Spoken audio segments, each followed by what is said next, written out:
గారి మీద ఎటువంటి కోపం నాకైతే మనసులో లేదు. నాకు బాధ ఉంది. 3 ఏళ్ల నుంచి నేను చాలా అనుభవించిన, చాలా వ్యక్తిగతంగా చాలా అనుభవించిన, చేసింటే అనుభవించవచ్చు. కానీ ఏం సంబంధం లేకపోయినా కూడా 3 ఏళ్లుగా వీళ్ళ కుట్రలు కుతంత్రాలు ఛేదించడానికి, వీళ్ళ టార్చర్ భరించడానికి నేను చాలా నరకయాత్ర అనుభవించిన ఈ 3 ఏళ్ళు. కానీ ఏ రోజు ధైర్యం కోల్పోలా, బాధపడ్డా కానీ భయపడలేదు. ఏ రోజు కూడా భయం రాలేదు. తప్పు చేయలేదు కాబట్టి భయం లేదు నాకని చెప్పి కూడా మరొకసారి తెలియజేస్తున్నా. బాధపడ్డ మాట వాస్తవం. ఏనాడు భయపడలేదనే విషయాన్ని కూడా ధైర్యంగా ఎదుర్కొంటా నా నిజాయితీని 100కు 100% నిరూపించుకుంటా. నన్ను విమర్శించిన వాళ్ళు ఎంతమంది అయితే నన్ను విమర్శించినారో, ఎన్ని ఛానళ్ళలో అయితే నన్ను విమర్శించినారో, అదే వాళ్ళు మళ్ళా నన్ను బలిడలను చేసుకుంటానని చెప్పి కూడా దేవుడి మీద నమ్మకంతో నేను చెప్తా ఉన్నా, మీ మీద నమ్మకంతో నేను చెప్తా ఉన్నా, నేను తప్పు చేయలేదన్న నమ్మకంతో నేను చెప్తా ఉన్నా. తప్పకుండా సమస్యలు వస్తాయి. అప్పుడప్పుడు మనం ఏ తప్పు చేయకపోయినా సమస్యలు వస్తాయి, ఇబ్బందులు వస్తాయి. కానీ దేవుడు తోడుగా ఉంటాడు. ఇప్పటి వరకు దేవుడు తోడుగా ఉన్నాడు. ఇకపై కూడా భగవంతుడు నాకు తోడుగా ఉంటాడు. నేను కర్నూలులో మా అమ్మకు బాలేనప్పుడు, కర్నూలులో నేను ఇబ్బంది పడినప్పుడు మీరందరూ సముద్రమంత ప్రేమ నాకు చూపించారు. నేను ఏ ఒక్కరికి ఫోన్ చేసి రమ్మని అడగపోయినా మీరందరూ వేల సంఖ్యలో ప్రతిరోజు వచ్చి నన్ను కుండల్లో పెట్టుకొని చూసుకున్నారు.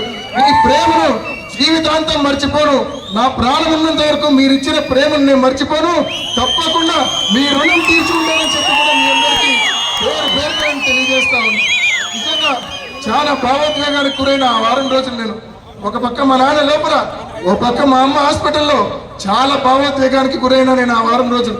కానీ ఏ రోజు కూడా దేవుడు నాతో ఉన్నాడు, మీరు నాతో ఉన్నారు, మీరు రెండు ఉన్నంత వరకు వాళ్ళని ఏం చేయలేదని కూడా నేను చెప్తా ఉన్నా. తప్పకుండా మరొకసారి వీళ్ళ ట్రాప్ లో పడద్దు అని చెప్పి మిమ్మల్ని అందరినీ మరొకసారి నేను మనవి చేసుకుంటూ, కేవలం వైసీపీ ఓటును చీల్చడం కోసమే ఇవాళ కాంగ్రెస్ పార్టీ రాష్ట్రంలో పనిచేస్తా ఉందన్న విషయాన్ని మరొకసారి ప్రతి ఒక్కరు కూడా గుర్తుంచుకోమని, వారి ట్రాప్ లో ఏ ఒక్కరు పడవద్దని చెప్పి మరొకసారి పేరున మిమ్మల్ని అందరినీ కూడా నేను మనవి చేసుకుంటూ, ఈ ఊరు అభివృద్ధి విషయంలో మరి ముఖ్యంగా ఊరు చుట్టూ రింగ్ రోడ్డు, తర్వాత ఊరికి నలుమూల చుట్టుపక్కల మొత్తం నేషనల్ హైవేస్ మొత్తం సీఎం గారు జగనన్న ఢిల్లీకి పోయిన ప్రతిసారి గడ్కరీ గారిని అడిగి ఈ నేషనల్ హైవేస్ ప్రాజెక్టులు తీసుకొని వచ్చాడు. మన ఊరు చుట్టూ పులివెందుల బెంగళూరు గ్రీన్ఫీల్డ్ హైవే జరుగుతూ ఉంది, Pulivendula Vijayawada greenfield highway work జరుగుతూ ఉంది, మరోవైపు ప్యారలల్ గా ఇంకో రోడ్డు పులివెందుల బెంగళూరు రోడ్డు జరుగుతూ ఉంది. ఇవన్నీ కూడా హైవే ప్రాజెక్ట్స్ జరుగుతూ ఉన్నాయి. పెద్ద ఎత్తున మంచి పనులు మన ఊరు చుట్టూ జరుగుతూ ఉన్నాయి. అంతేకాకుండా 2 ఏళ్ల క్రితం 1.5 year బ్యాక్ జగనన్న పాడా రివ్యూలో ఇప్పుడున్న కడప బెంగళూరు లైన్ ఏదైతే రైల్వే లైన్ ఉందో ఆ రైల్వే లైను నత్తనడకన కొనసాగుతూ ఉంది. దాదాపు 15 సంవత్సరాలు పనిచేసినా కూడా కేవలం 240 కిలోమీటర్లకు గాను 23 కిలోమీటర్లు మాత్రమే పూర్తయింది. దీనికి కారణాలు 2. భూసేకరణకు రైల్వే శాఖ ఇచ్చే డబ్బు తక్కువ, ఒకటి. రెండోది, కర్ణాటక ప్రాంతంలో కూడా భూసేకరణ చేయాలా, అది సాధ్యపడడం లేదు. ఈ 2 కారణాల వల్ల ఆ ప్రాజెక్టు స్లో అయిన నేపథ్యంలో జగన్మోహన్ రెడ్డి గారు ఒక 1.5-2 years బ్యాక్ స్పష్టంగా కేంద్రానికి లేఖ రాశారు. అలైన్మెంట్ మార్చండి, పెండ్లిమర్రి వరకు ఏదైతే అయిపోయిందో ఈ line Pendlimarri to Puttaparthi via Pulivendula తీసుకెళ్ళండి రైల్వే లైన్ అని చెప్పి